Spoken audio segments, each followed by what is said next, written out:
Hello, everyone. We're going to get started. Thank you all for, I guess for anyone, this is the Greenfield Neighborhood Plan Steering Committee meeting, so just make sure you're in the right place. This is the first steering committee meeting for this neighborhood plan, kind of the public kickoff meeting for it. So to all the committee members, I just wanted to thank you for taking the time to serve on the committee, and really appreciate your input as we go through this process, and thank you everyone for attending. So with that, I'll kick it over to MSA. They're the planners that we hired to help us with this project, and turn it over to Steve. I guess I should introduce myself. I'm Brad Sipple. I'm a community development planner at the city of Fitchburg in the planning department. Read the slip. Okay. Do you want to speak now? Yeah. Okay. Okay. Planning department. I only heard about this because somebody told somebody else, that person told me, and only that there was a Monday night meeting tonight, but nothing else about it. I searched the city website and I found the project page, very thin, and it has a map that needs a lot of explanation. No details on this, when this meeting would be or where it would be. But I finally found the notice last week, so I knew when it was and where. And on that project page, it has a notify me address about if you want information about these kind of projects, and I checked, and I'm already signed up for that, and I heard nothing. And there's also an address in there on the project page of if you have comments and questions, send to that email address of the city, and I sent some questions to that, and I heard nothing. So what the planning department should be doing is at least letting neighbors, such as through the neighborhood association of the area, know about something like this. And the primary neighborhood association, the official one for that covers this area, is the East Fitchburg Neighborhood Association, which is listed on the city website as one of the neighborhood associations, and I'm the president of it, and I heard nothing. So, planning department, do a better job letting people know about this meeting.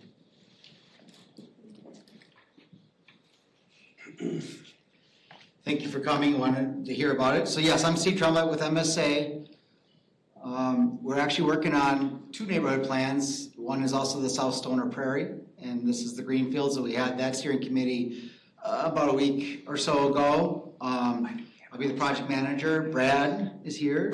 Yeah, so I was here a couple of weeks ago talking about the South Stoner Prairie. So I was here with that group as well. So I'll be I'm a landscape architect, urban planner, kind of hybrid, do a lot of urban design, and so these neighborhood planning projects, I've been involved with either teaching or practice in that kind of realm for the past 10 plus years, and so I'll be helping Steve with some of the design and planning aspects of the project.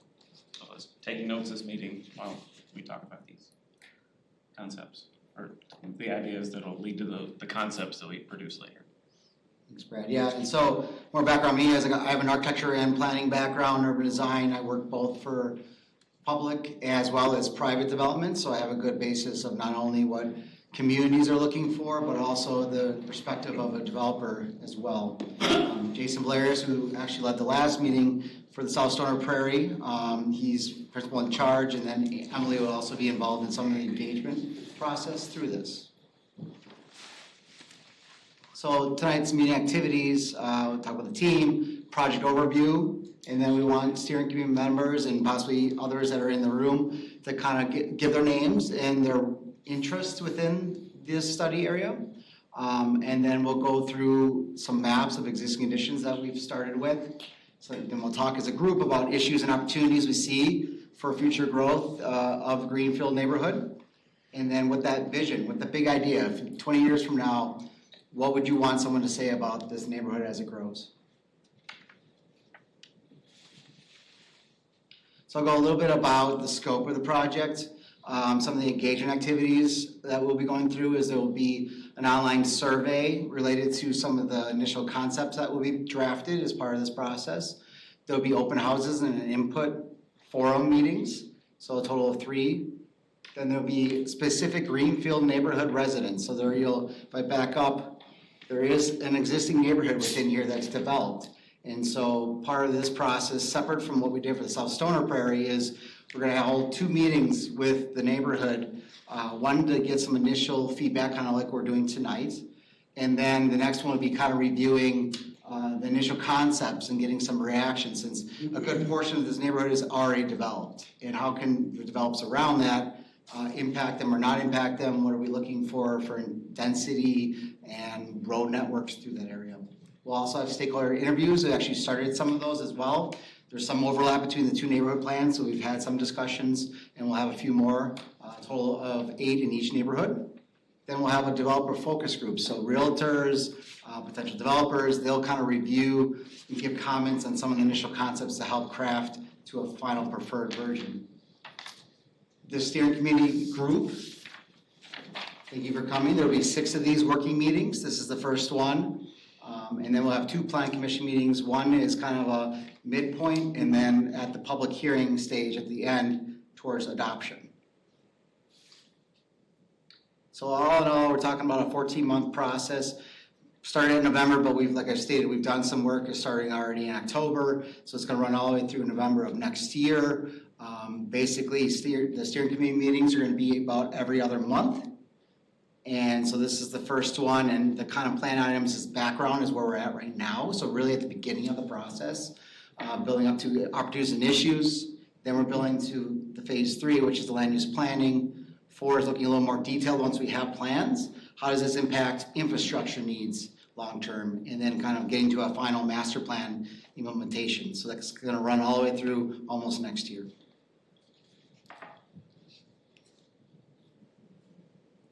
So what's the purpose of the project? One is to meet the city of Fitchburg land use needs long-term.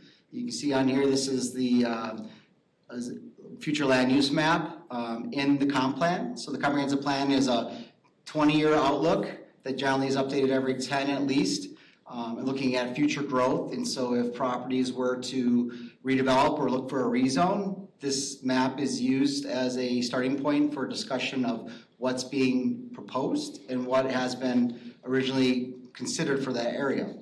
Obviously, you can amend the future land use map.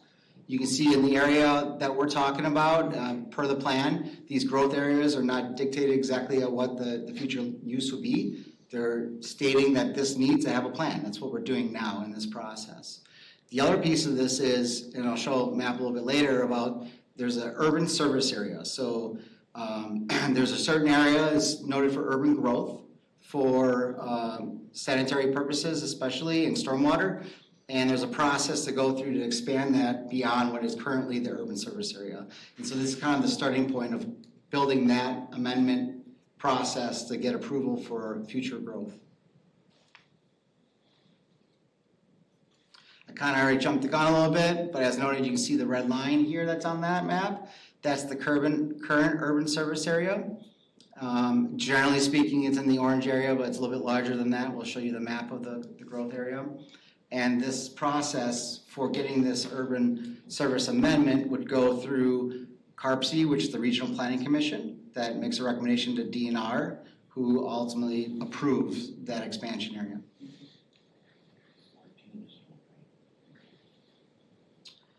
So that's where I'm gonna pause. And I went through a lot real quickly there, and I can go back a little bit. Initially, is there anything you wanna ask about those initial slides before we go into talking a little bit about our roles and interests? Yes? Who started this thing about we had to have a 20-year plan? What started? That's sort of. You want me to take that, Aaron? Yeah, go ahead. Someone had to have enough pull to start the ball rolling. Oh, okay, so, It's not the people in the Greenfield area. It's the city, and the city wants to grow. And I just want, there's someone that has more pull than, maybe the president, but we didn't ask for, to have it for this plan. We could stay with what we have. we certainly understand that. Let me just provide, once again, my name is Deanna. My name's Deanna Schmidt. I am the city planner here at the city. And I'll give you a little bit of background. Greenfield was identified as an area of future urban development. And that happened back before the 2010 Comprehensive Development Plan. So that dates back to 2006, 2008. At that time, long before many of us were in this room, the city and council adopted future urban development areas. There's several of them. Two of them are the South Stoner Prairie Neighborhood Future Urban Development Area, and Greenfield is one of those future urban development areas. And in the process and per the city's comp plan, this is how we plan for future development by doing more careful, detailed studies in those future urban development areas. So there's a longer date on some of this, and I don't know, Ed, Aaron, I don't know if you want to jump in on any of that. Are these plans cemented? I mean, you can't. There's nothing cemented here. Okay, so you can basically say, well, we're not gonna build here. There's enough. We're going through that process of what gets built and where. That's what this neighborhood planning process Are you gonna eat up more agricultural land? I mean, Because that's not a good thing. That's all there is, agricultural land. Yeah, and it can stay that way. I'm not going to do anything. We're going through this neighborhood planning process in partnership with Greenfield, with the community, to figure out what those long-term plans look like. So I don't come with any specific predetermined ideas here. This is a partnership, this is a process with the community. I've lived in Greenfield for 40 years, and I've seen houses being built there. And I think it's just enough. Greenfield means green space, and there needs to be more of that. We certainly understand that. Thank you for your input. Well, we can lead right into that. You can start off, that's your interest. Do you want another state? We can go back through and then we'll land with the steering committee. I'm fine with it. It's okay. We can go through the group that's here. Please do. If you want to, do you want to add to that your interests Well, and your names? I would like to see, not just, I mean, there's enough parks around here, and I call them playgrounds most of the time, but I would like to see more woods. You try to walk in Fitchburg, and it's just on a cold day, and it's gonna be colder. The winds for the last few years now have been terrible, even, this fall.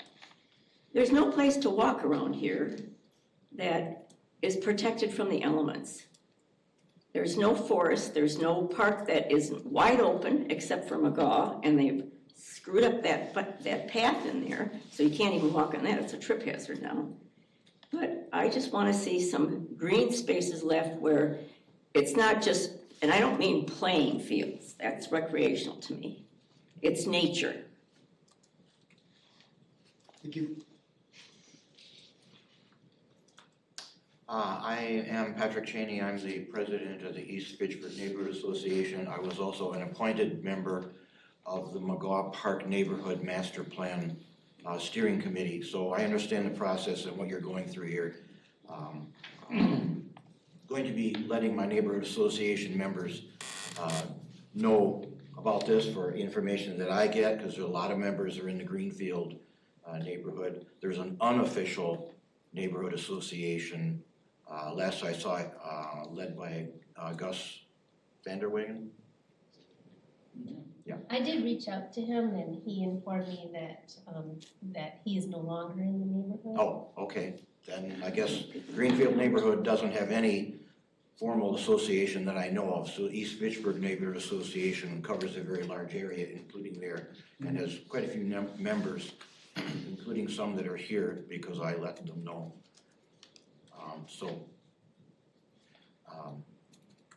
I just want to see where you're going with this and what it's going to be, and follow along, and keeping mindful of how the McGaw Park neighborhood master plan went.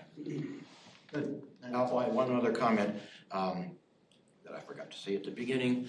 I would like to see the planning department collect a list of contact emails so that you can accumulate a list of people specifically interested in this out of this room here and through that project page, so people can write in and say, I want to be on your list too. We were talking about how because we wanted that specific neighborhood visioning sessions, and we found out that the one that was operating is no longer in the neighborhood. So I'm glad you're here, and we definitely want the context. We're figuring out how can we reach these people to have the conversation. So that's good. Thank you. Mark Jones. I live at 2266 South Sain Road. I was one of the town board members, and there's 3 of us left alive, that created the monster we now have called the city of Fitchburg. And at that time, we were assured that the agricultural community would have a voice and would be left alone to a certain level. And we've been under the misconception that the power line was the line that was going to be held.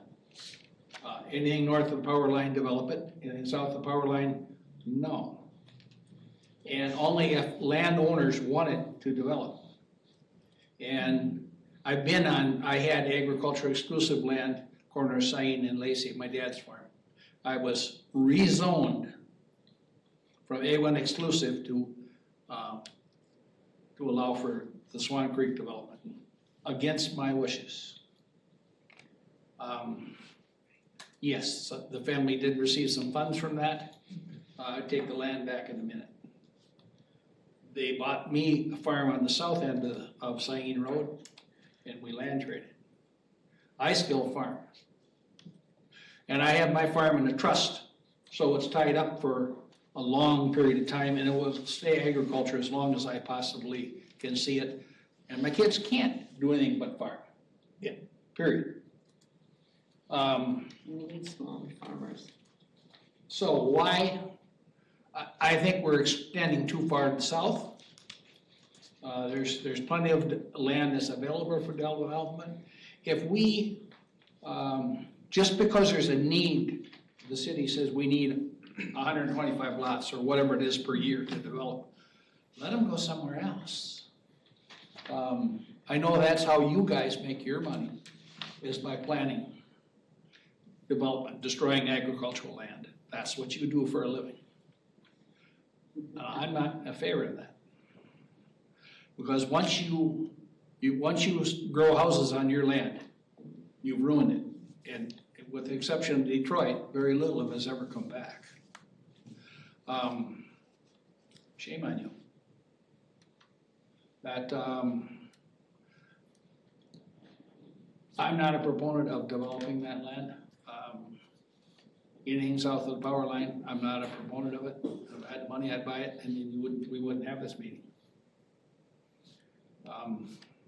So we have a good ag and rural, thank heavens. One of the mayors we had disbanded it. Thank God that at least some of the current government here want to try to give some of the farmers a voice. And I thank the city for that. I'm just not very skeptical. And I don't think we have to ruin all of the agricultural land. We were promised, that was one of the things that the city keeps saying.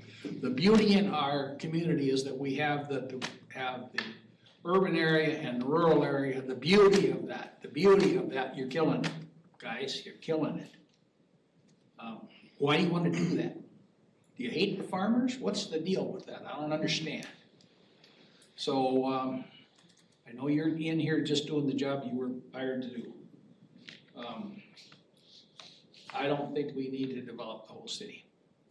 I'd like to see, in many, many years, generations down the road, that there are still families that farm here. And what has the city done to develop agriculture in the city? They haven't done a darn thing.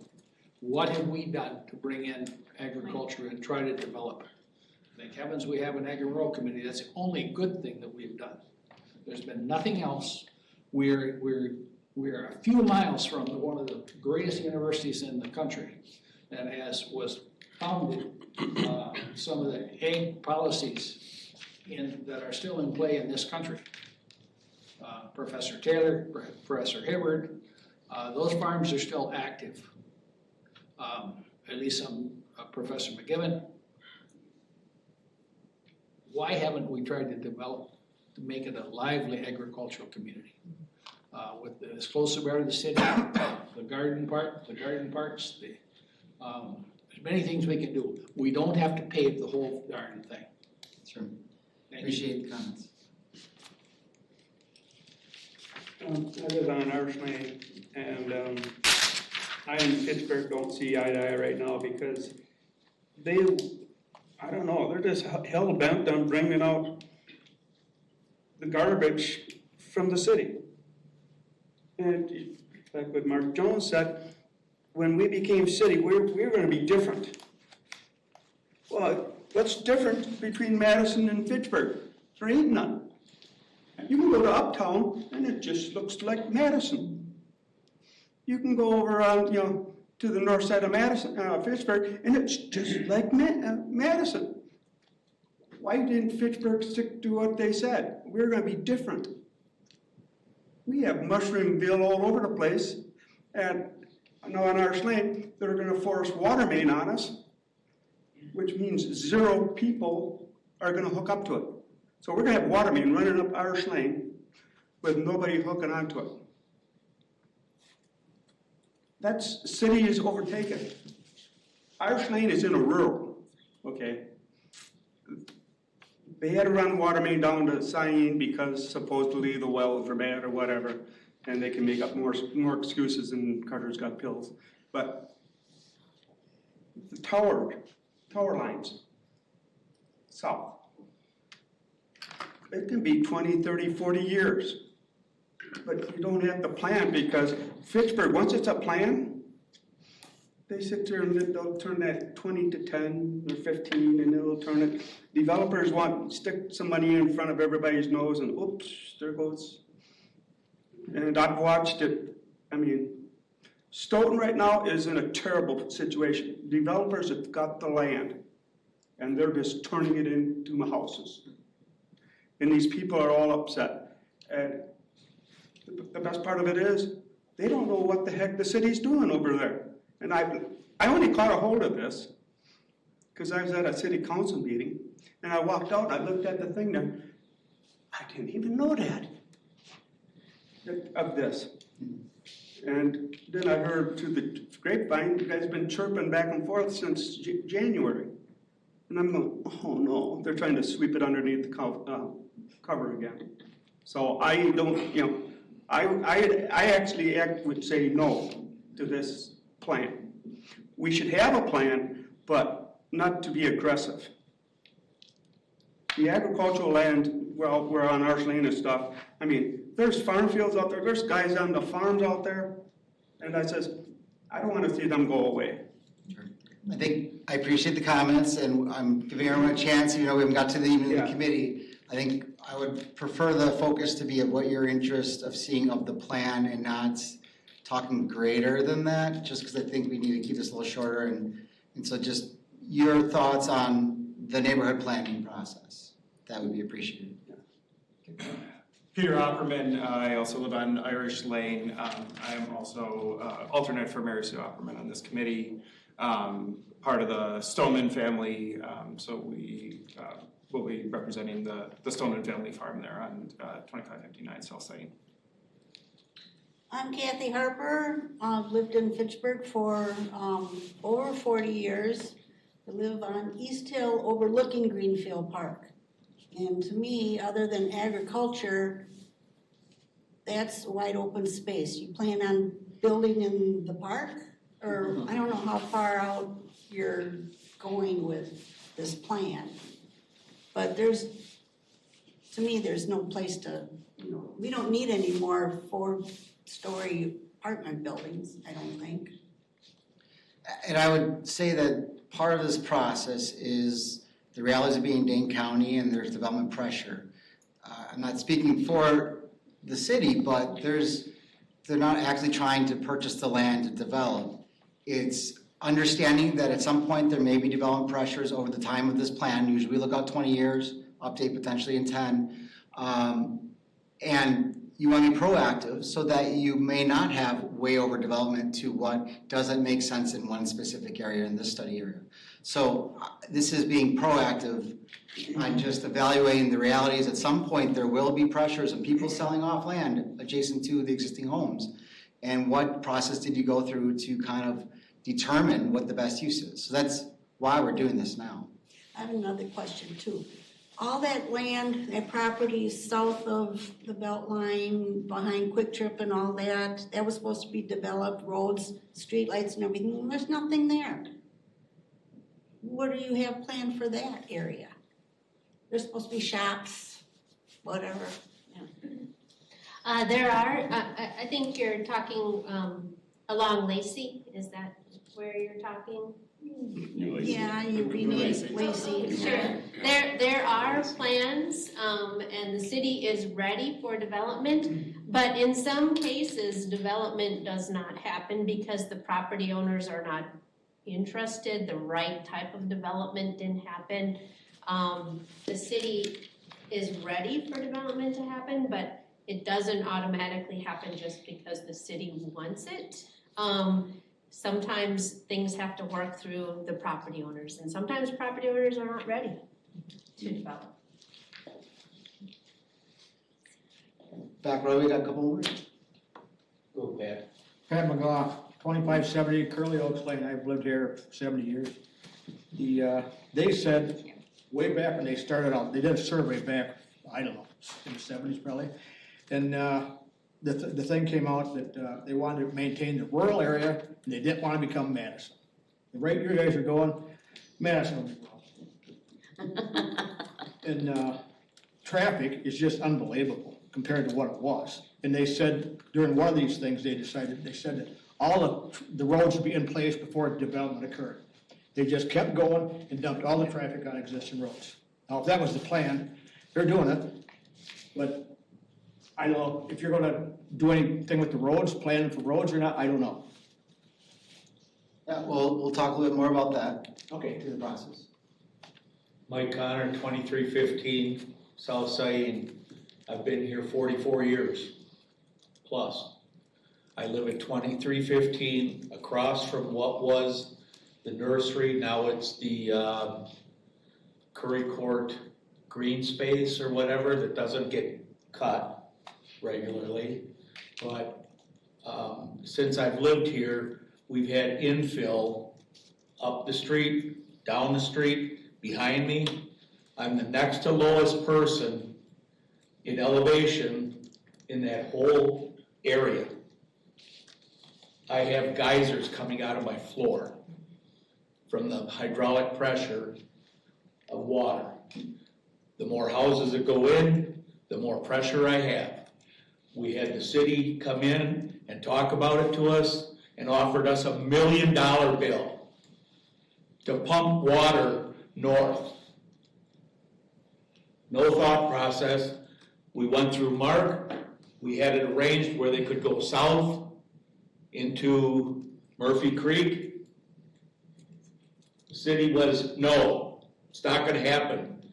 Then the people across on Curry Court complained, we don't have water problems. Well, of course, they don't have basements. The people next to me, only one person, two people have problems, and then you cross the street, and then on Old Indian Trail, they start having problems. But then they were gonna charge this $1 million to 4 of us that were affected. I wanna tell you what I'm thinking, but I don't dare say it. We can guess. The stormwater charge that we have been paying for over 20 years has given us 0. Why are we paying a stormwater charge if we're not getting a benefit for it? Can any of you tell me where that stormwater money goes? guess it just goes to heaven, because nobody here knows where it goes. I've said enough.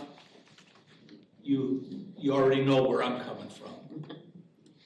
And like I stated, there'll be other opportunities for the neighborhood and others to speak up through the process. I did want to finally get to the steering committee who's going to be working through the process. It's good to hear this, but now can we just go around the table of who's here on the steering committee and your interests and roles? Start? Sure. All right. Aaron Richardson, live close by McGaw Park, and grew up in Fitchburg, multi-generation family, know a little bit about the planning process. So.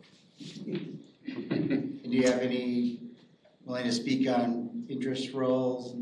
I think the biggest thing is to make sure that it blends well with what's already there. I mean, I think that, we need to make sure that we're doing things in a smart way for people who want to develop. I mean, there's no way that we should be forcing anyone to develop if they don't want to, and that's okay.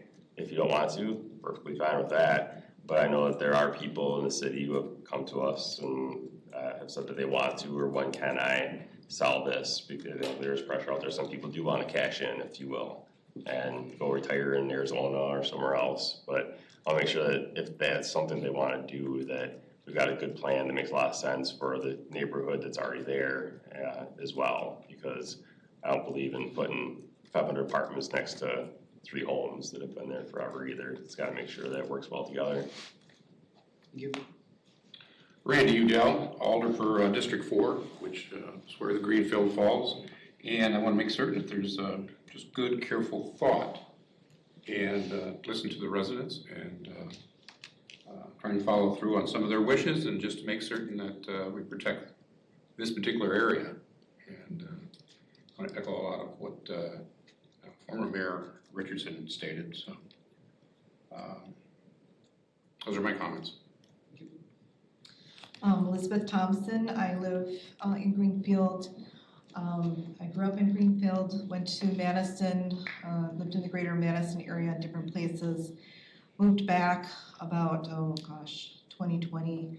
I guess my chief concerns, first of all, is the process, because I having watched the city government and interact with Greenfield, as some people have pointed out, there have been issues. I am concerned about the environment and wetlands and a natural corridor. I'd like to see that happen.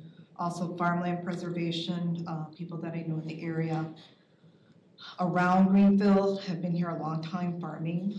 I'd like to see their input and their wishes respected. I think a lot of them want to stay in farming, but I have no idea if they've been approached by developers until they start to really talk and share in a non-judgmental environment.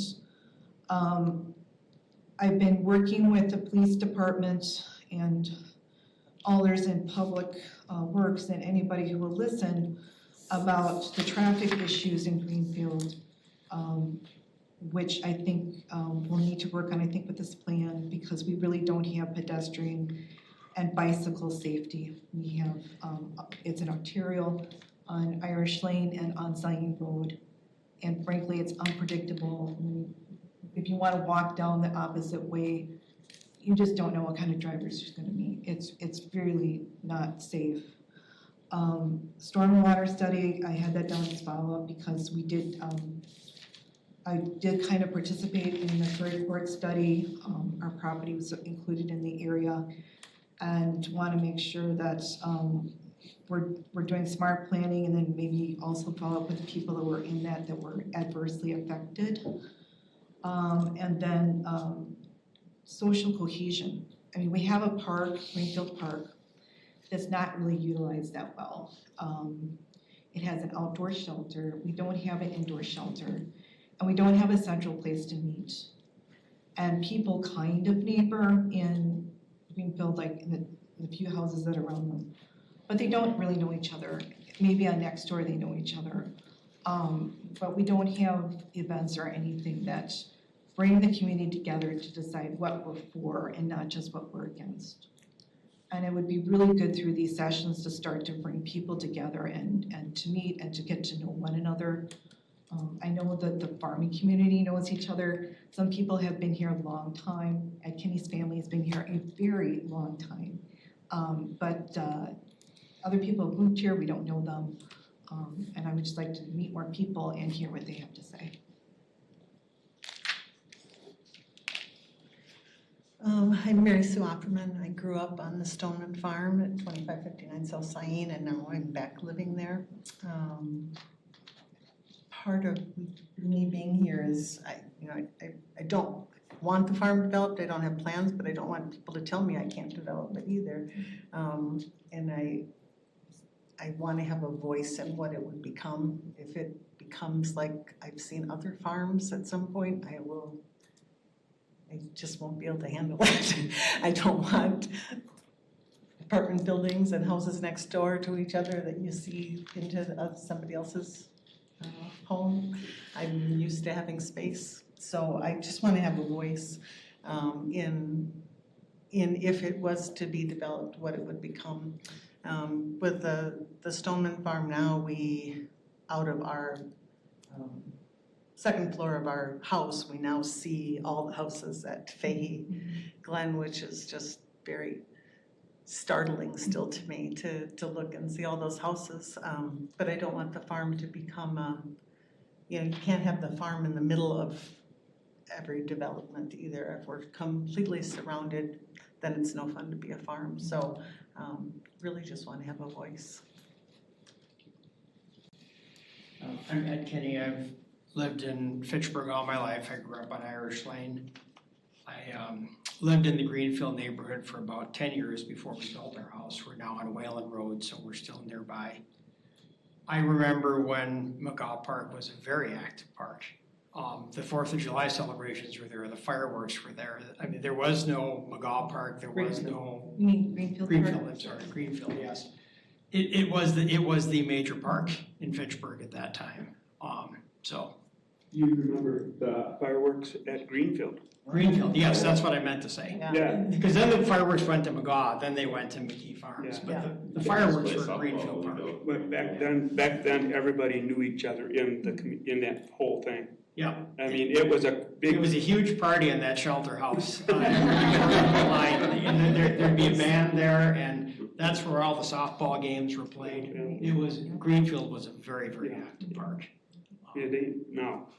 No, it isn't now, because we've got bigger ones, better ones, and everyone forgets. Not better. It is not. Everyone forgets, well, it is a new shelter house.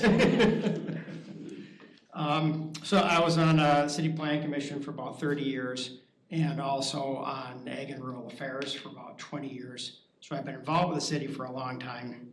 Really happy to be involved in this group, because this is an area of Fitchburg. All of Fitchburg is near and dear to my heart, but this area in particular is really, really where I grew up. And I think, kind of what Mary Sue said too, I mean, this needs to be a balanced approach.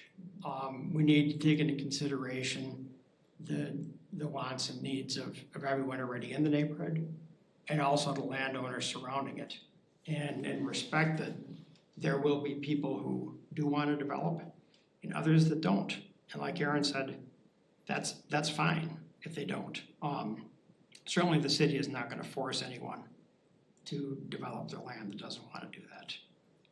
But this is an important project for Fitchburg, and it's that this whole area is really kind of in the middle of where we're growing to as we grow further to the east and then eventually south from there. So it's important to put the planning into it and figure out rationally what we want to do. And the zoning on my dad's farm was changed by the city against our wishes. So you cannot, in good faith, tell me that the city can't force development. They did. I don't know how that happened, Mark. But, I mean, it was your family that sold the farm. And my family sold our farm. And I'm not any more happy about that than you are. They forced the zoning change. Right, so whatever we do here, is going to affect a big chunk of what had been our farm. And we don't own it anymore, so we don't have any say in that. That's the way it is. Progress, right? The city can force the zoning change. And they did. I'm Steve Steinhoff, Director of the Capital Area Regional Planning Commission, or CARPC as it's known. As mentioned previously, we administer the urban service area process, which is an amendment. When the urban service area boundaries are established, they're the areas to which sewer service can be provided legally. We process the application under contract with Department of Natural Resources. We review the plans for and work with the developers, landowners prior to submitting the application to ensure consistency with the state and federal water quality standards. That's the charge that we have. We're trying to be more proactive and be more involved in planning processes earlier rather than waiting till they come to us at the tail end of the process. So we can hopefully make the whole process work better for everybody. So that's why I'm here. So the urban service area are part of the Dane County Water Quality Plan. That's a plan that's adopted by DNR that it governs and guides water quality to protect water quality and water quantity as well in Dane County. We're one of 9 regional planning commissions in the state. RPCs are established at the request of local units of government to address concerns and issues like watershed issues and others that are larger than single municipal borders and require coordination among units of government, and also sometimes can be a conduit to state and federal other grant resources. So we are also charged under state RPC law to prepare an advisory land use plan. We've adopted what we call regional development framework a year ago. Again, this is an advisory plan that lays out priorities and goals for growth and development of the region that reflect sort of shared priorities of communities and leaders across the state. And part of our charge also is to promote consideration of those goals and development of local plans as well. So that's another reason why I'm here. Is there someone online that wanted to speak at all?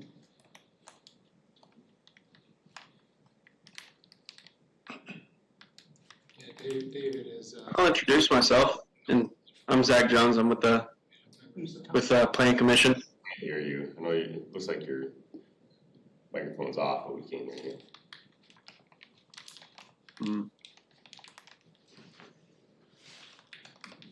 Can't hear me? Nothing? I can hear you. Oh, okay. Yeah, I'm Zach. I'm an associate planner on staff at the Planning Commission. I couldn't hear David either.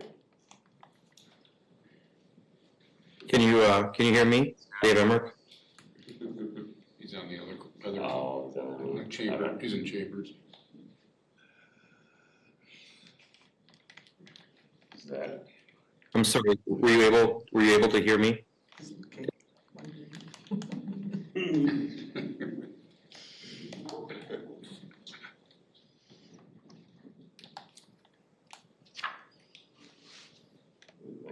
I'm David Emmerich, representing Crosswood Farms. We own the 44 acres along Irish Lane and Kane Road. I'm not sure if you guys can hear me or not.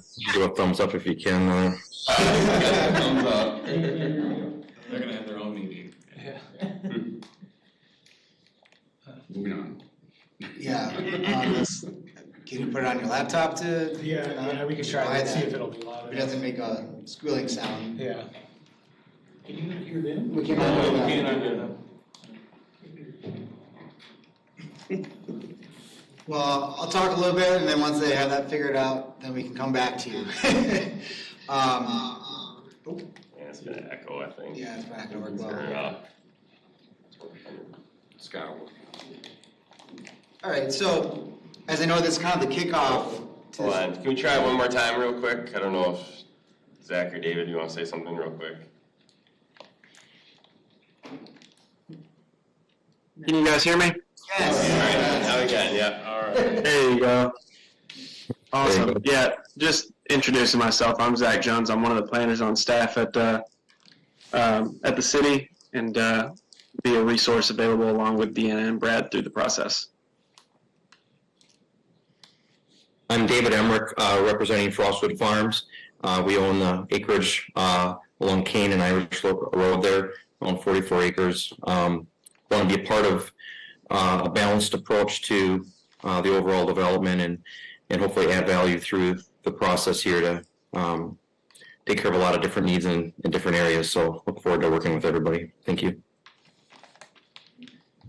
I'm Scott Endel, the City of Fitchburg Park and Recreation Director. Not Brad. Also on there. All right. Perfect. Thank you. So this is our first steering committee meeting. This is before we've done any of the public engagement.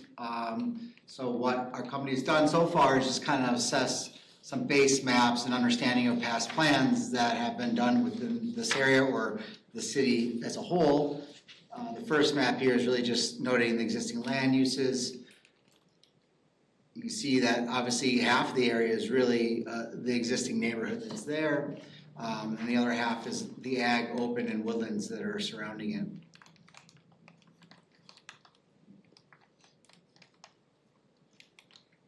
So they're detailed kind of the growth areas and noting by color, and we have names on each of these, but just noting that 4 entities actually own 60% of the growth area within here, and I think some have spoken to some of those lands. And so a big understanding of what will happen is really in those 4 entities and talking about those lands, as well as how that impacts all the individuals within the neighborhood that exist.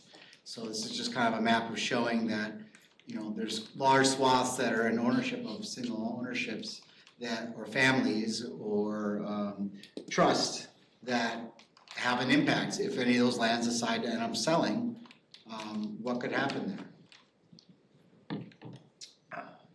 Oops.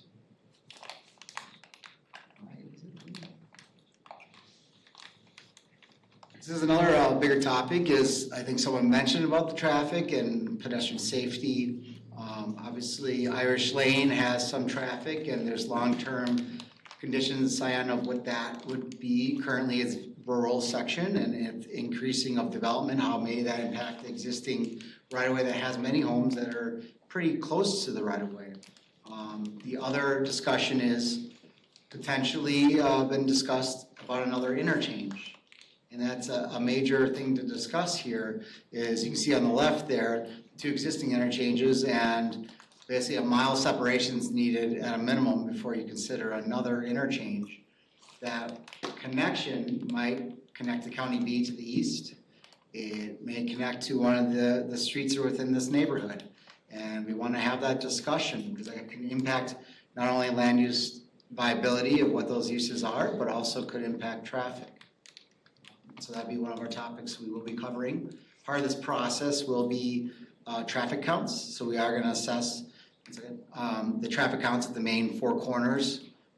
That will be doing that in roughly 2-3 weeks and getting some current conditions of counts to be talking about as we develop or suggest any future conditions that may happen with land use, how that may impact those roads. You want to make a comment? Yeah,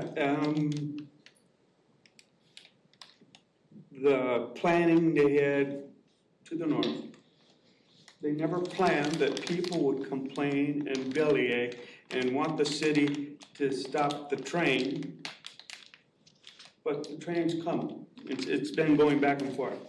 So any development, you go south, down by my place, you're gonna have trains. and you're gonna have the same, development, as far as I'm concerned, shouldn't be around the train tracks like they are up to the north. Because those people up there are just hell-bent on getting rid of the train. So, I mean, and then there's the water problem and the train. And then you got two big problems right there, at least down by my place. Besides water and traffic. But everybody talks about development, and okay, it's all right if you got a big open field and there's no train. Because, I've been to enough city council meetings that people are just complaining about that darn train. The trucks have been there all the time. So, so you start developing all that land around there, and it's just gonna be, I just looking at that and I go, yep, that's a train track. Steve, I have a quick question. Yes. What is the furthest north possible road that currently comes out, that crosses 14, where there could be an interchange right now? Because you said it needs to be a mile south of the Lacey Road. Well, I don't think it needs to even connect to a current road. It could be a new road. Yeah, sure. So what, about a mile south takes us to where? Irish Lane. I think it's a little bit before Irish. I think it's probably half the distance maybe between the tip of this neighborhood and Irish, somewhere in that bound. So it could be north of Irish, or it could be Irish or anything south of that. Correct. Oh, thanks.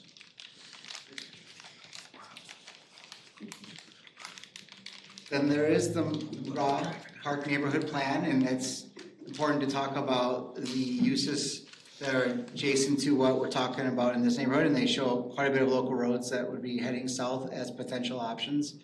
And not to mention the roundabout at Lacey of a potential road that would come through there, and that might be impactful of just considerations of how that could tie into an interchange if it were to be like north of Irish, let's say. Yes, you would have to cross over a wetland, but wanting to look at the uses that are shown in here, which you see the R1, which is the 5 units per acre or less. Orange is higher than that. Then there's some mixed use. So yes, in this neighborhood, it's showing to be much more urban development. That doesn't preclude from this neighborhood being something different. But this is kind of a starting point of noting what potential allowance of development to the north of this area. Sorry, where's the cutoff between the McGaw neighborhood plan and the Greenfield neighborhood plan? I'm not following what's included in this plan. Is this all, Yeah, I know. is anything in color the McGaw neighborhood plan and everything black and white below it the Greenfield plan? I think mostly, so that kind of red line towards the east side there, that's kind of where the boundary between, I believe that's where the boundary between McGaw and Greenfield is. And then those light green where it kind of shows the arrows coming down, that's partially Greenfield. So that kind of blue dashed line at the bottom there, I think that's where the McGaw Park neighborhood plan. And that blue dash line is like the power lines right now. So it's half of the Stoneman Farm. I'm just trying to orient where I'm Yeah, looking. I go back if it's clipped off a little bit to the north, but you can see the neighborhood here. Yeah, you can see where that's platted already, so. So we go back. So the green might be.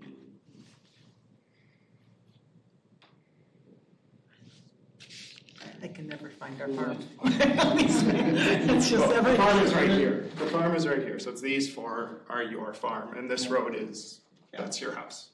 So this is the portion of the Right in the farm middle of that. that's in the Greenfield. Yeah, you're pointing right at the power line. The power line is. The blue line is the power line. That blue line is the power line with the red lines, like, going beyond it is the power line for reference.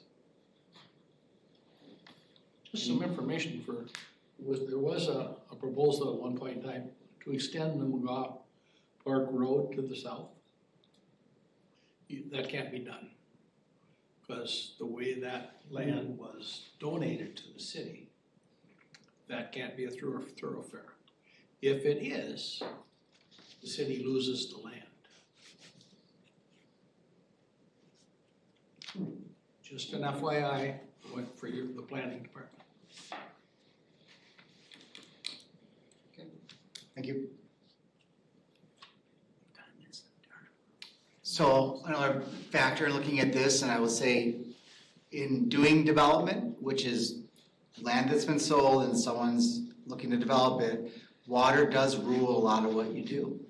You can't not think about water and how it's impacting downstream.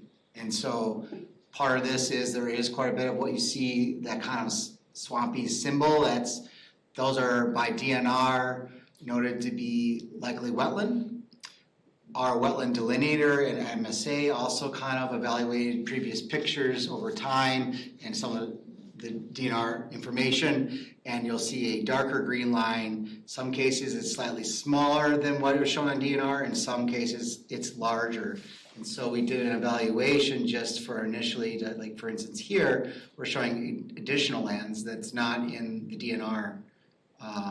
And so that all plays into where development has to be set back from a potential line. So ultimately you would get a wetland delineation, which is not what we're gonna do part of this process, but we are evaluating areas that may be impacted by whatever concept we come with for a potential land use long-term here.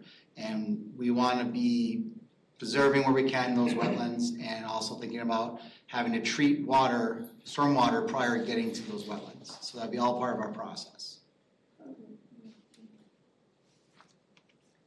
Thinking bigger picture, this ultimately does get to Lake Wabeesa. Obviously, there's a lot of steps between this area that could develop and future developments that would develop. Obviously, the interstate is a major stopgap of also what happens through here. Development has to meet pre-development conditions. So based on Dane County has a relatively strict guidelines on that. What you do here for development has to meet what currently is happening. So you assess what the current existing conditions are, and you have to meet that in your future conditions. So we'll be looking at that as part of our process. You're talking about the drainage pattern. So, Correct. So the pre-development condition, what comes out of the pipe, if it was all gonna come out of a pipe, has to match what's in post-development, what it was pre-development. That's the current standard. So that's what he was talking about. It has to be comparable to what's currently downstream. There are some situations where you can substantially improve on the pre-development situation. You may be able to do that here, which would be great. That was certainly done at Terra Mesa. There's a lot of engineering that went into that, and the water coming off there should be much better now than it was when it was a farm field. Yeah, a lot of the extra space that's built into the stormwater is like infiltration and sediment capture. So you end up with not necessarily like something you could drink, but it looks cleaner. It's better fish habitat, whatever. So it does improve the quality of it downstream. Yeah, that's a fair point. You could choose to be in a certain neighborhood like this potentially, if thinking going beyond what is just required even by the county. I know that I worked on development in Stoughton where downstream could flood out the homes. They actually pump it out. And so the requirement of the developer was to go beyond what was required by the county. Comment that yes, in part of our regional development framework, we identified, in addition to the areas that are legally required to be protected, another layer that could be advisably protected. We call it the stewardship layer, and that's things like the going beyond the 100-year floodplain to the 500-year floodplain, and looking at hydric soils that have the potential for wetland restoration. So those are, mapped. We have those mapped. It's not something that one can legally require to be protected, but it's an important potential resource to consider during this type of planning process for stewardship, as the name implies.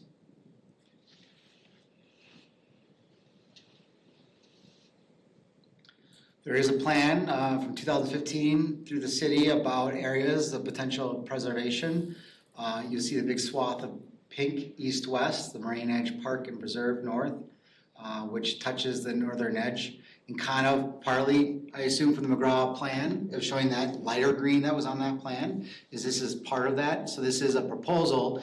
There's currently no funding for that, but it's something to consider. And I think through our process, at a minimum, we're gonna think about how this is weaving a bunch of natural resources together as a continuous connection. Yes? Where's the pink? What's that? I'm sorry? I think that's the power line, just off the I've been power living line. here all my life, and okay, where's the peak? Is that in McGall Park? I think that's the power line, south of the power line. I think the top edge is the power line. The reality is that without a funding, that's not gonna happen. That's a great idea, that'd be a great thing to have, but unless people are gonna donate their land for it, I am not aware of any funding, and we always look for stuff. They're building right up to. They're up next to it right now, yeah. So I was just gonna say, if there's a park, there must be houses. Well, it's just barbecue right now. Okay, that is underneath the lines, supposedly. It's the line south is where that would be in theory.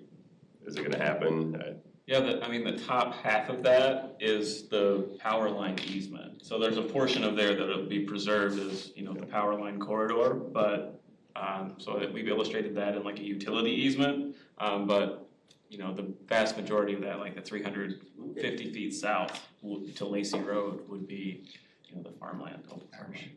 Lacey or Irish? Irish, excuse me, I'm sorry.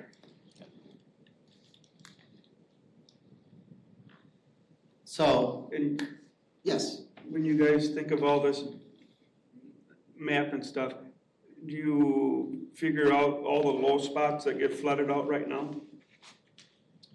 We do analyze stormwater of where it's impacting, but the city observations are the good city too. does nothing for us on the corner of Sain and Arch Lane. And we are, now, if we get anything over 2 inches of rain, you better been out there and cleaning out your culverts and, putting a little bit of dirt up there, because water comes off that down Arch Lane. And the poor people on the corner there, they get flooded. And, the city does, and, if you bring development and you got a low spot, everybody's up here. And you build, I've yet seen places around in this area, Oregon, Stoughton, McFarland, it's a hill, they let the water run down the roads. They don't have storm sewers, storm drains, except down at the bottom. And when it rains, you ought to see the waterfall and the river that comes off those hills. And I think that's the most stupid way to build.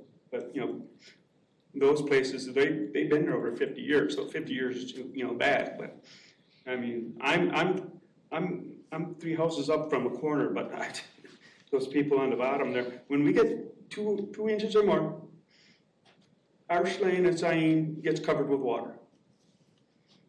And there's nothing the city's ever done for all these 60-some years. So, I mean, as you develop, it's nice to be on a hill or flat land where there's no water problems. Well, thank you for the observation. Yeah, and then down to where he is there on Curry Court, that's another low lot, So if you keep on developing, you're gonna just, you're crap on your neighbor or whatever, but, that's how come I don't want nothing to come out this way, because there's no way of getting rid of water. Well, it can be improved through a system that's developed to manage and convey the water better than it is now. And that's all part of this discussion, also potentially curb and gutter long-term in some spots I was up. I know where you stand. Yeah, as you bring development out, the developers only want to do the land. They don't want to do the improvements, and and the city doesn't want to look, okay, development's here, but whoa, way over here, we're gonna have water problems. but they can't suck in over here to the development to get it paid. So, I mean, that's, because, you know, everything to McGaw Park coming this way, the water's gonna come my way. If the city says, no, the water goes to the east, and it comes my way. Well, part of this process is fresh eyes and kind of evaluating current conditions and looking for how it could be sustainably developed long-term. So that's what we're gonna work through. So going through some of these existing conditions, is there additional comments or questions we want to talk as a steering committee about that we can go over? And then we can kind of just start talking about issues and opportunities you see in the neighborhood as it develops. Any initial reactions to what you saw on a few of these maps?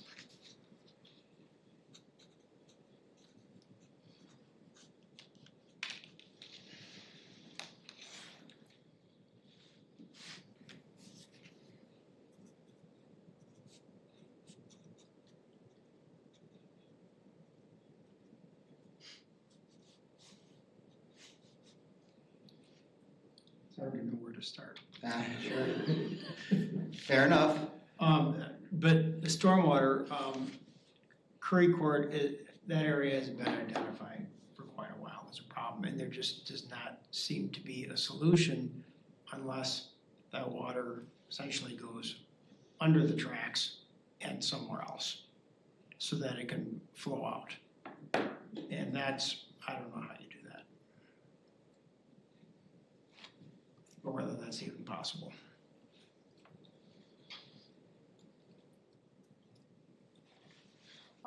On the one thing that I recall from the Curry Court stormwater study, and I did do all the meetings by Zoom, is that the water table level, when they dug in Curry Court, they found the water level was only at about 3 feet.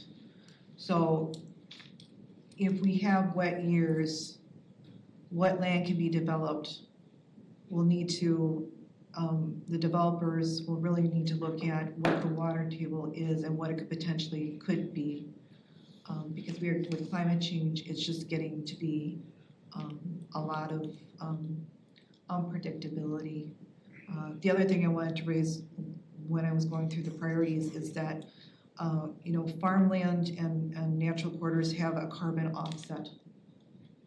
And I think that really needs to be taken into consideration by the city, that is valuable, that we have mature canopy. And then when you develop, unless, the houses are, sustainable with solar and so forth, they're actually adding and creating a bigger carbon footprint. So I'd like to see that addressed as well. Thank you.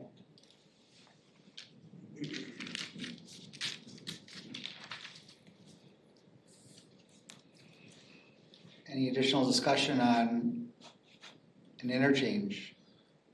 Can you explain more about what that is? Because I'm not sure I understand what would happen if it was, not only where it would be built, but what it would look like. What are they hoping to, is that like a clover leaf or in between two major, or is this like a ramp on or off a major freeway? What is this? I think the latter. And it's, planning for an interchange takes 1-2 decades for it to actually become to fruition. So whatever ends up going in this plan is kind of a starting point for the discussion, and we will be discussing with WSDOT as part of this process as well.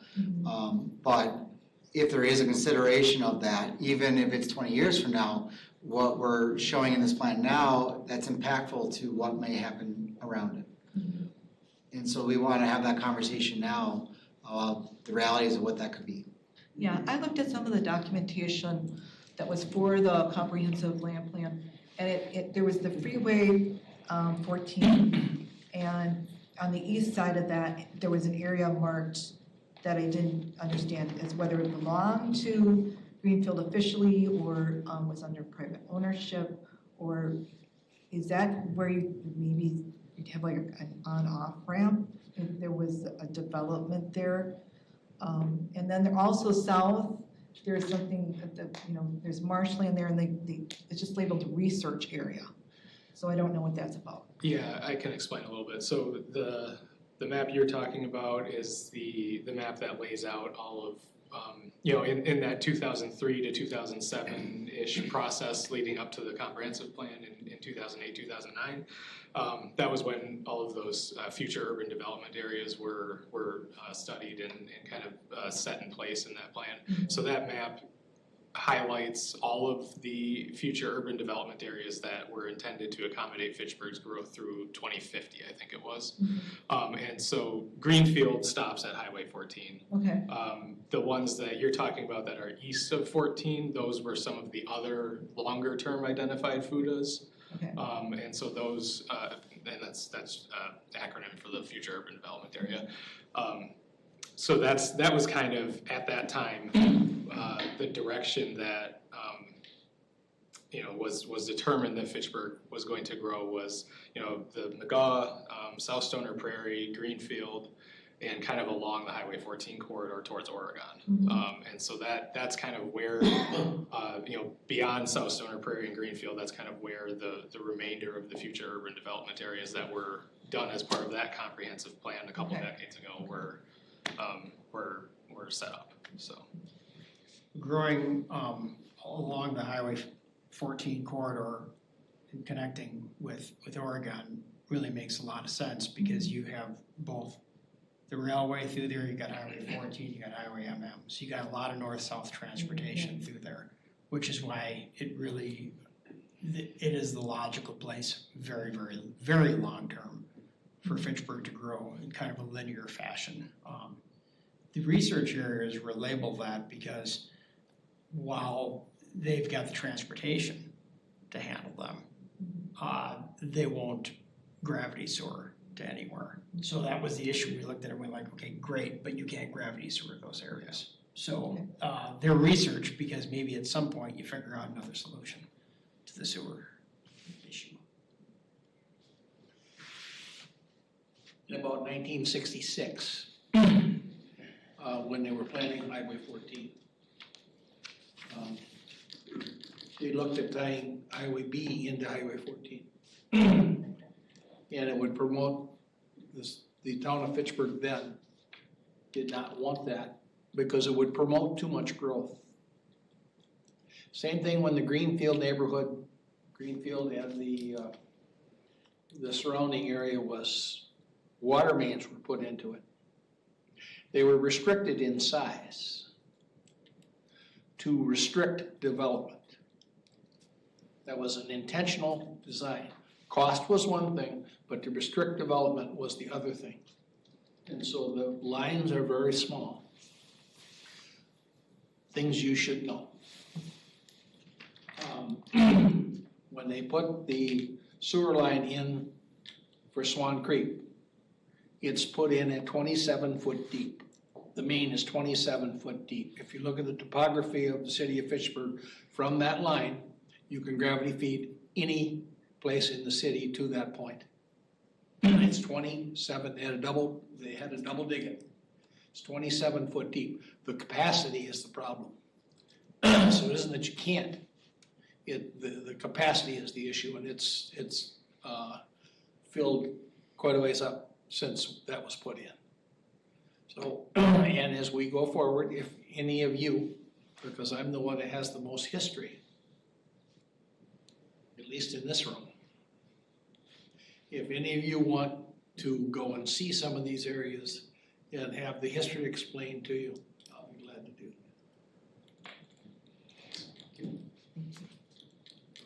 that. I'll note in our South Stoner Prairie discussion, which I didn't attend, so you'll have to correct me exactly, Brad, but there was conversations about ag-related, I think it was a farmer's market. So Brad can probably help as well, but the other Brad, that is. So there was a talk about some type of farmer's market or agrihood, which is like a neighborhood that sort of like focuses around, it's kind of a new version of conservation development. It protects, sort of situated inside the farm, and allows the farming to go on, and it allows a contiguous type of planning that happens between different farmers. So it's kind of like a cooperative growth thing, like a coexisting of urban design, like a more urban design, and lets farming go on. And it typically has like a community center, which was the focus of the South Stoner Prairie conversation, which is like having a neighborhood grow around this like gathering space and promoting that internal community. And the one catch that I would say that one of the bigger things is like that the places that do get developed, in order to make that work, you have to build a little more dense. So it leads to more compact development. So it looks really urban where there is development, but then you get to the farms quicker. So along the corridors that you were mentioning, you're talking about looking at those plans, you get what looks like, we call it TOD, transit-oriented development. It happens where along those main corridors like 14 or Lacey Road or Irish Lane already, you can develop more compactly along those corridors, and then off of them you would get the farms and the more agrihood kind of feel, the more agricultural focused neighborhoods that allow the farms to stay in business. And being a family farmer myself, coming from a long line of farms, I try to promote that type of preservation and conservation planning in any way we can. So, but is there anything that I missed? No, I think you covered it pretty well. I'll just add that I think there was a lot of desire amongst the South Stoner Prairie group in talking about that to honor the history and heritage of farming in that area, in that neighborhood. So I thought it was important to bring that up in this conversation for what we're hearing, because that's even discussed in that neighborhood, and we can talk about how that may be impactful to this neighborhood or not. You want to make a comment? Yes, I respect that, and we in Agro looked at that in some of the plans. The problem that we have it now, and when we talked about incorporation back an eon ago, one of the problems we didn't address is you have a 40-acre piece and it develops, and I have a 40-acre farm next to it. I have one, maybe two votes. And you develop yours and you have maybe 100 or 200 votes. Guess what? I have no power. I'm absolutely at the mercy. And so respect that and remember that. That's the problem with the rural people now. We have a voice, but we have very little power because there's very few of us. And we were respected pretty well by the city. I'm not sure that that's going to continue. I'm worried about that. Thank you. Yes? You said compact housing, where you pack rat them on top of each other. On Irish Lane, that's new development and stuff which means you're gonna put more traffic on Irish Lane. So future, you're gonna have a lot of traffic on Irish Lane, more than it is now. I think Brad was just making a scenario of how that could be. To me, the more logical location, if you were to do it long-term, is looking along the 14 corridor. And directly, if there is an interchange, if that was discussed, that doesn't impact the neighborhood then as much because there's an easy on and off. Because Greenfield area where I live, the houses and stuff, there's no way of making the road wider, Cyan and Irish Lane wider. Especially Irish Lane, I'd like to have it as one-lane road going one way. Because right now it's a racetrack, but I've told a couple of other people on the council and they laughed that, well, we can just make it wider. Well, I tell you what, go and knock on everybody's door and say we're gonna take land, right up to your house. Because Fitchburg we're stupid on putting bike lanes on every single road that we redo. And Irish Lane can't have it. And you're thinking about, coming on and off on 14 on Arch Lane. Well, one of the guys that farms over there, we were all laughing, yeah, they can have a, on and off lane there, he says, and it's gonna be a racetrack, because when it comes off of there, it's wide open, road, but I really don't think we wanna make another on and off ramp on 14 coming into our, especially at Irish Lane. But even if you did something over by Burn Road, that's, no, you don't even wanna go there, because I just leave it the way it is. Can I just Yes. ask about the process? Sure. Is that okay? Yeah. So once this neighborhood plan, is adopted and, say I decided, our family decided to sell the farm or develop our farm. No plans to do that, but, is it only able to be developed the way this plan determines now? I mean, in 20 years from now, are we saying, okay, in 20 years from now, this is the only thing you can do because we determined that in this year-long meetings, or is there flexibility? Because it seems like things get changed all the time. The solar fields weren't in a plan somewhere, the Edgewood College buildings that, are out at the O'Brien Farm weren't originally in a farm, in a plan, I'm just wondering, what's the flexibility? That's a really good question, and I think, some level of flexibility is something that we try to build into the plans because, market conditions change over time, things like that, and, maybe we need more housing than business space than we predicted, there's a lot that goes into that, so we try to make them flexible, to some extent, while still, making sure that the plan respects, the process and the involvement that went into it. So it's a balancing act. What this plan does after it is adopted is the future land use pieces get incorporated into the comprehensive plan, which then city policy decisions like zoning changes have to be consistent with that. And there is an outlined process to amend the comprehensive plan. Let's say something drastic changes, 10 years down the road or 20 years down the road. There is a set process to amend the comprehensive plan to, I guess, if it was something big to change a future land use, and then you can change the zoning to be consistent with that. But the future land use categories do tend to be a bit broader than zoning, so that multiple zoning categories might fit within one future land use category, and that's as part of this process is to kind of figure out maybe where those spots should be flexible and develop those future land use categories that will be incorporated into the comprehensive plan. And the comprehensive plan is a state required document, and that it's state law that requires city policy decisions to be consistent with it. So like the McGaw plan that was, what was that in 2009? Yeah. Let me see. So, say again, just looking at our farm, it's much denser than I would ever want it to be in housing. Is there, now it's 14 years later, can that be changed when we're looking at this,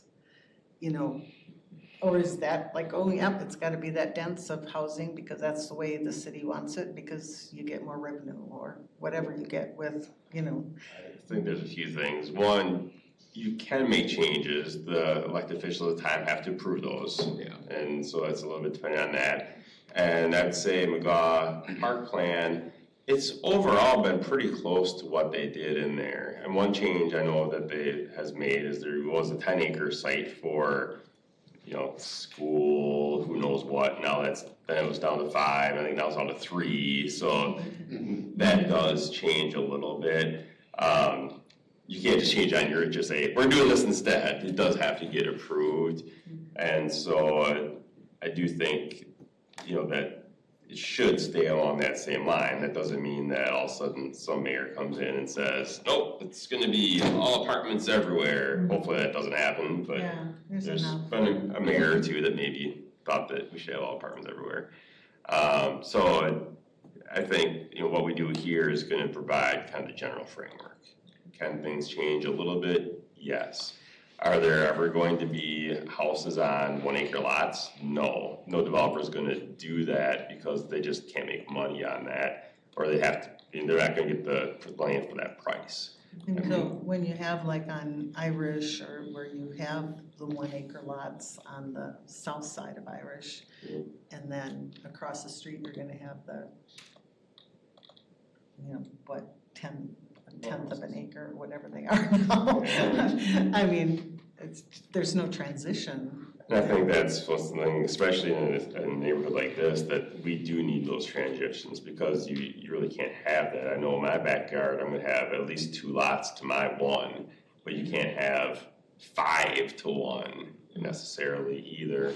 You can't have a 4-story, 120, 70 unit apartment building right next to it either. That also doesn't make sense. But we do, well. I mean, that's what I'm. People will. I mean, that's what I'm They worried will. You know, that. But that's why I think it's important for us to make sure there is that transition, because I don't think you should put a 4-story, 170 unit apartment building right next to these 1 acre lots. And it's not like you're gonna take out those houses either. I mean, maybe someone at some point will buy it and try and make it a little more dense, but it's not gonna all of a sudden be an apartment. It's low density residential, and I would hope that whoever elected officials are at the time would try to honor that and at least keep it close to what we decide in this process. That's where the thoughtful planning comes into play, this group.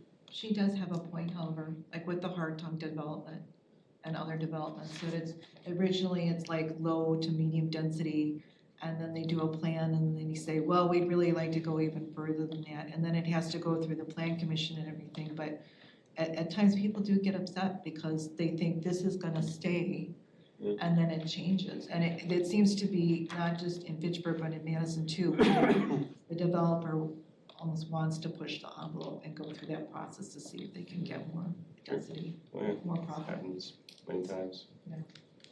I will say that the comprehensive planning amendments and changes, their statutory requirements for public notices and public hearings. So while not as drawn out as a 14-month planning process, if we've done our job, there shouldn't be very many amendments going forward. We should be able to predict, hopefully, what the next 20 years of development will look like, similar to what McGaw Park, for the most part, has developed pretty close to what it was planned for, 10, 15 years ago. But that's not to say that there's not opportunities for people to, bring their pitchforks and torches to public meetings if there's a density that somebody doesn't agree with or what have you. That's why the state law allows this process to happen and then does a good job of defending it after it's been put in place. Another example would be the radio station property across the street here. That's right now low density residential. They have it priced to where you couldn't make any money to do low density residential. We've told them many times, good luck, and we've had a lot of people come to the city and say, oh yeah, we want to buy that, and we're going to put all these apartments in, and I laughed and I said, no you're not. I'm not going to go through all the people coming to my house and yelling at me about it. That's not going to happen. You need to fix the pricing on that, because you can't make that work right now, and it's low density residential. Could it change? Sure, I wasn't going to do it.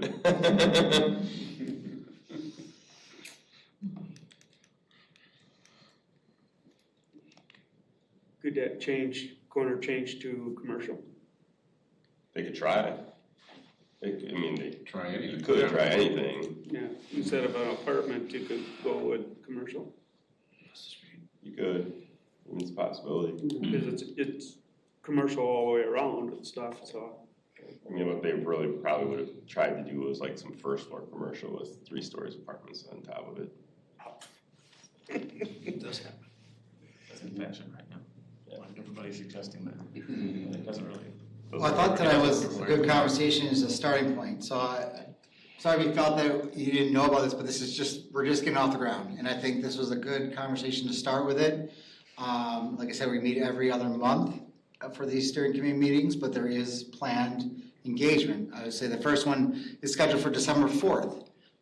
That is going to be a public input forum that's actually going to be on both neighborhoods, so your opportunity to speak on both. And then building towards a Greenfield neighborhood specific meeting in January.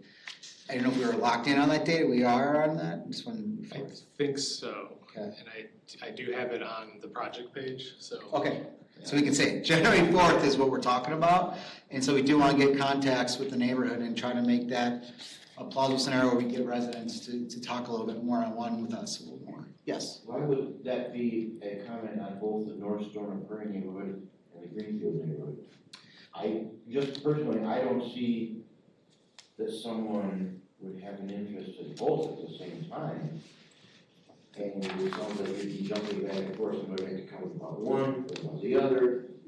They don't need to have an interest in both. The idea is that the process is similar to both of them, so we can start with kind of everyone learning about the process that's there, and then split into two groups for Greenfield and South Stoner Prairie, and have, whoever's interested in Greenfield can participate in the Greenfield, and whoever's interested in South Stoner Prairie can participate in South Stoner Prairie. I've done this process before, and it's helpful since they're running at the same time to not try to make too many meeting scenarios where people can't make it. And if there is someone that has interest in both topics, then they're at the same meeting. So there'll be a presentation overall about them, and there'll be the split offs, as Brad was mentioning, where there'll be maps and times to engage with staff and MSA specific to each neighborhood. So we're not going to jump back and forth. We'll have people at both stations.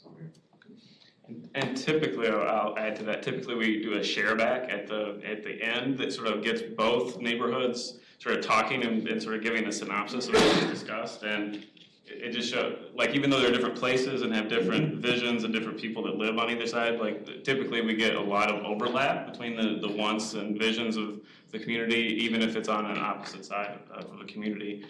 So I think you'd be surprised about some of the similar topics that your neighbors are sharing, like, in those neighborhoods, and so it gives you an opportunity to network with them, and we leave with a better understanding of what the whole community wants too, because there's obviously people that show up that don't live in either neighborhood that have a shared vision about what Fitchburg should be.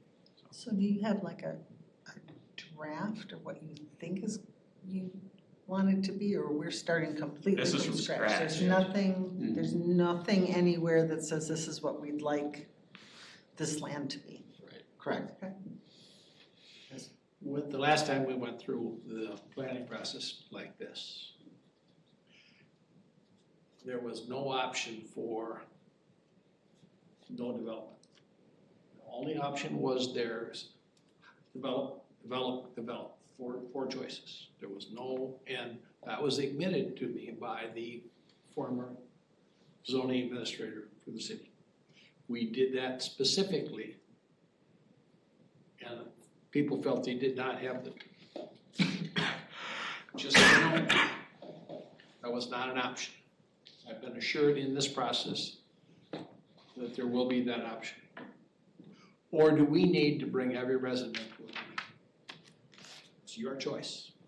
Okay, I guess the only thing I will say about that is, the realities are someone's gonna sell land within the next 20 years within this, and it could be one of those big lands. It would be a disservice to this process to not consider what is the preferred use and density of that use, so that there is something in the comp plan that has consideration of the village. The city doesn't own that land. The developer's gonna come forward, or the landowner, with a plan. And so this process is supposed to try to delve into that and have a land use and density. So if you have a plan that actually does no development, the reality is land will develop here, not by the city's doing, just by owner of land's opinion of what they want to do with their land. They should be paying for you guys to have a plan for that subdivision on that piece of property. Somebody's gonna develop 300 acres. Taxpayers shouldn't have to pay for that. That's the owner selling it, making money. The developer's gonna make triple the money, and they should be paying you get, a company, you guys to come in and develop exactly what that's gonna be, and tell the developer, okay, this is what you're gonna have for that land. Charge them. If enough people don't want to see development, what will your stand be? I would ask them if they're ready for taxes to go up 5 or 10% a year. I mean, that's the hard thing is I think, if I remember right, I think 70% of our city budget is people. And health insurance goes up every year. You'd like give staff raises. You're competing with the public sector as well for salaries. We have, previous planning director got into the private sector.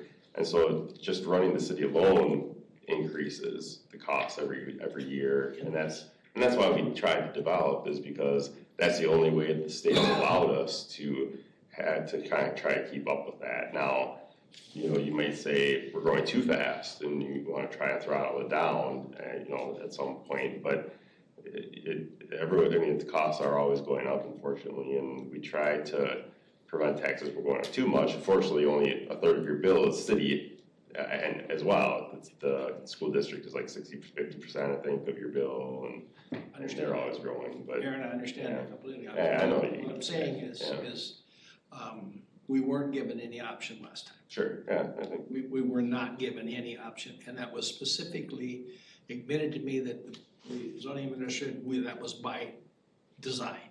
Mm-hmm. That was by design. And So we can fill the room if you want. if you had a no development option, and that's what we went with, would that be a moratorium then that said basically every farmer that's got land here can only sell to another farmer, basically? Have to be some agricultural use. Yeah, and does the city have authorization to even do that? Or is somebody gonna go to court and challenge it anyway? Town of Dunn doesn't really grow purposely, and they've kind of decided that they don't want growth. They also have like a pretty detailed land trust network and property rights trading that happens to help protect that. So someone has paid for the development, there's a tax incentive and some other things that the landowners get for keeping their land in reserve, so to speak. We looked at that, and they started that when we incorporated. They went one direction, we went a different direction. I was at those meetings. I was at a meeting a few weeks ago. There was a economist from the state there. And I heard something that I couldn't believe, but I guess it must be true. By the year 2050, Madison is projected to be larger than Milwaukee. Now, I don't know whether that's City of Madison versus City of Milwaukee or the greater metropolitan area versus, I'm not sure which that is, but regardless, we better plan for it because the growth doesn't have to happen in Fitchburg. But all the traffic is gonna come right on through. Yes. Whether or not. So, we gotta plan for it. We gotta realize that there are gonna be some hard realities about traffic and density in Dane County. And we're not all gonna be around maybe to see that, but we're gonna be around when it's happening. Right? So either you plan for it or you stick your head in the sand. So, yeah. It's always conflict in Fitchburg with development. My grandfather's farm on Richardson Road there, Tower Hill built up and people are complaining about living next to a farm and the smell and all this. And my Uncle Jerry, if you know him, you're not gonna be surprised. He said, all right, I'll show you. And he took the manure spreader and went right down the property line. You moved in, this has been here for. You would do that too. Oh, yeah.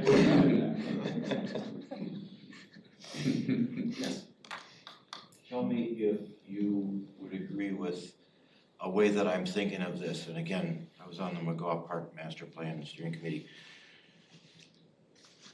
Your approach here is to figure out how it should be if it ever gets development. And I very much sympathize for the farmers. I like the farms around me. I wish kind of there was more farms and not so many big apartment buildings. Because I lost count of how many apartments there are right near me. I'll give an example from the McGaw Park Master Plan. The Stoneman Farm has Nobel Drive routed right through it. And I remember part of it was I was defending a part of it because the developers said, well, let's just straighten this road and go right through here. Those oak trees, we'll only take a few oak trees down. But we made it loop around the trees in the middle of the Stoneman Farm. It's mapped that way, but there's nothing on the plan that says that Stonemans have to sell it and develop it. The only idea here is if a developer comes around with lots of zeros on a check and buys out the Stoneman Farm, and we really hope that does not happen for a very, very long time. We really like, the sweet corn, the Scottish Highlanders, all that, great, keep it going. But if it ever does happen, Keep up the good job.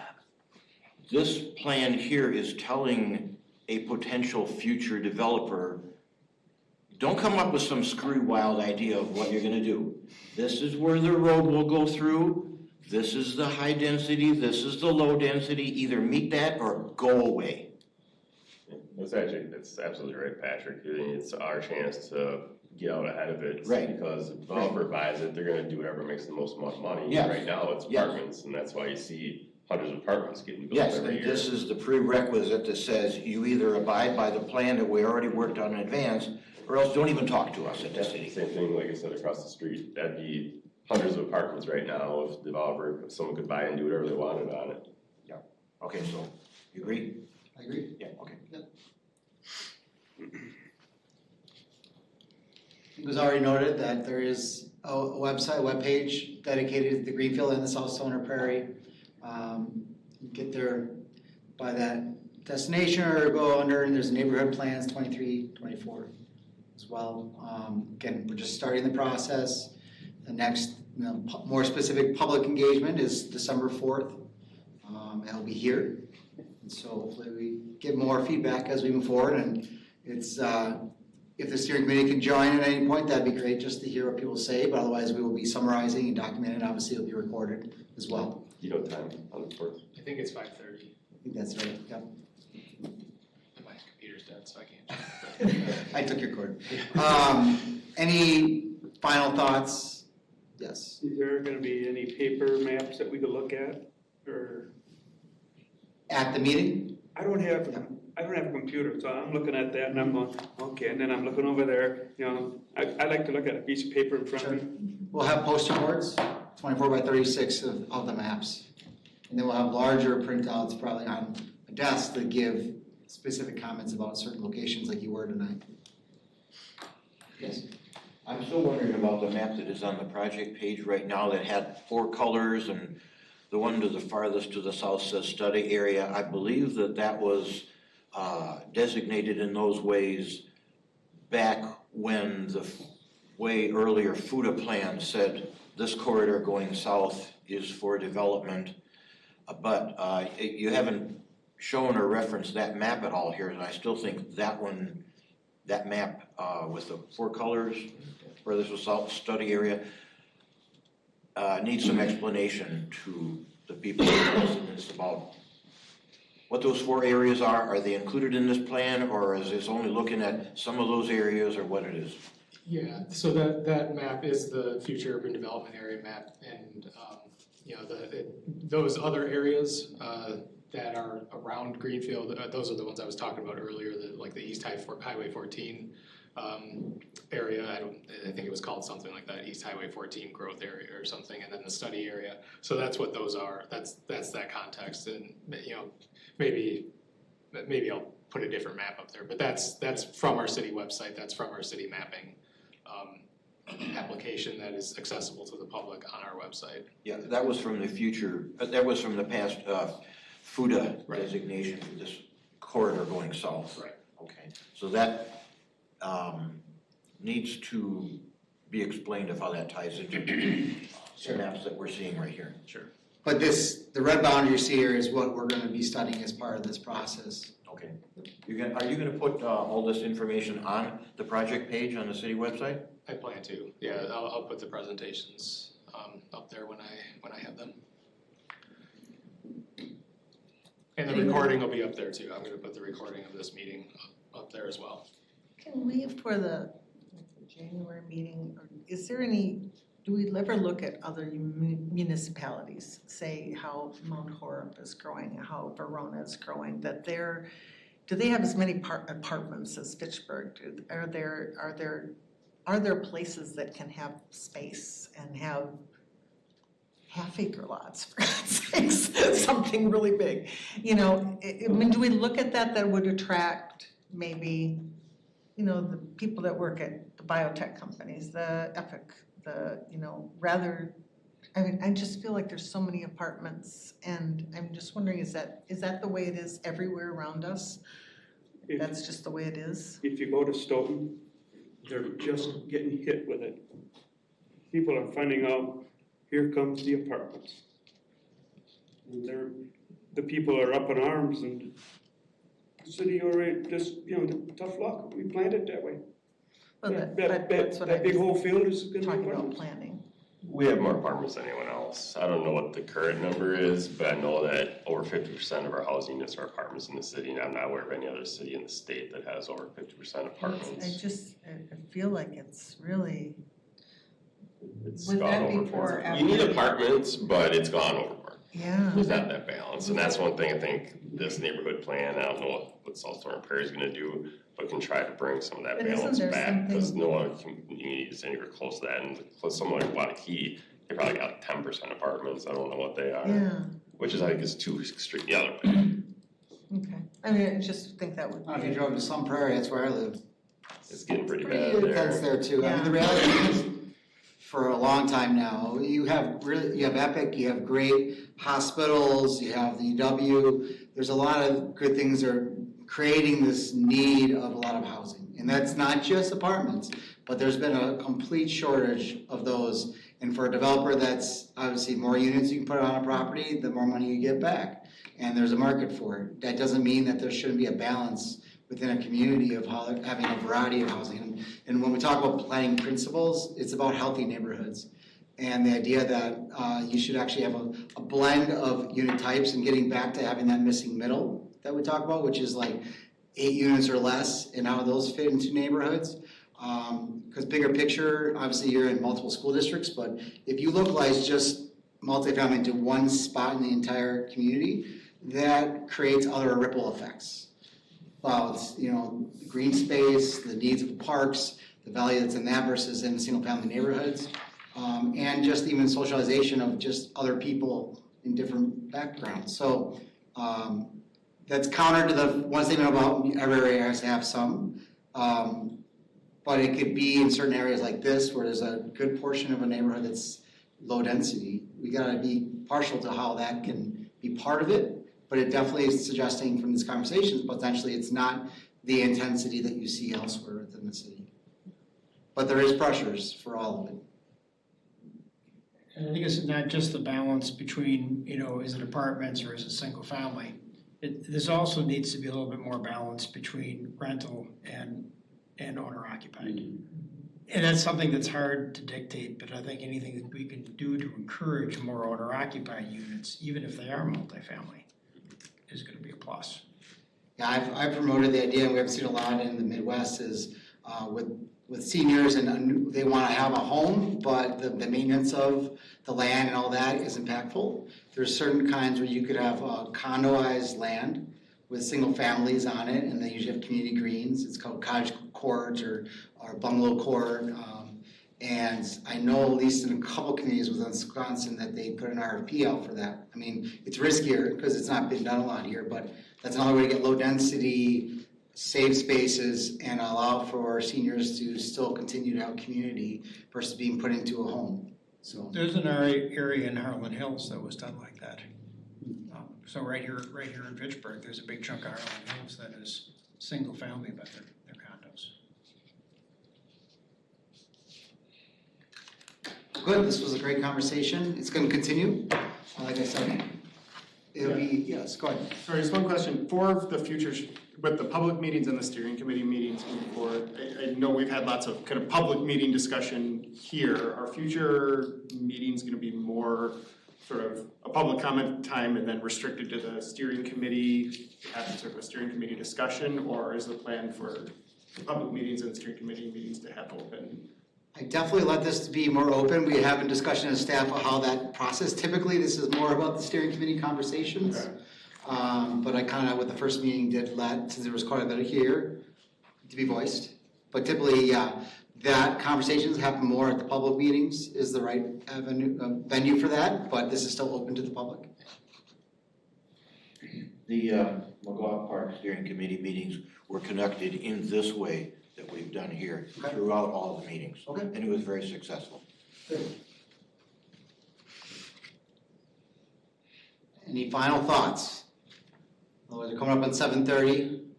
Appreciate everyone's time, and hopefully we'll see you soon. Thank you, everyone. I didn't catch the time.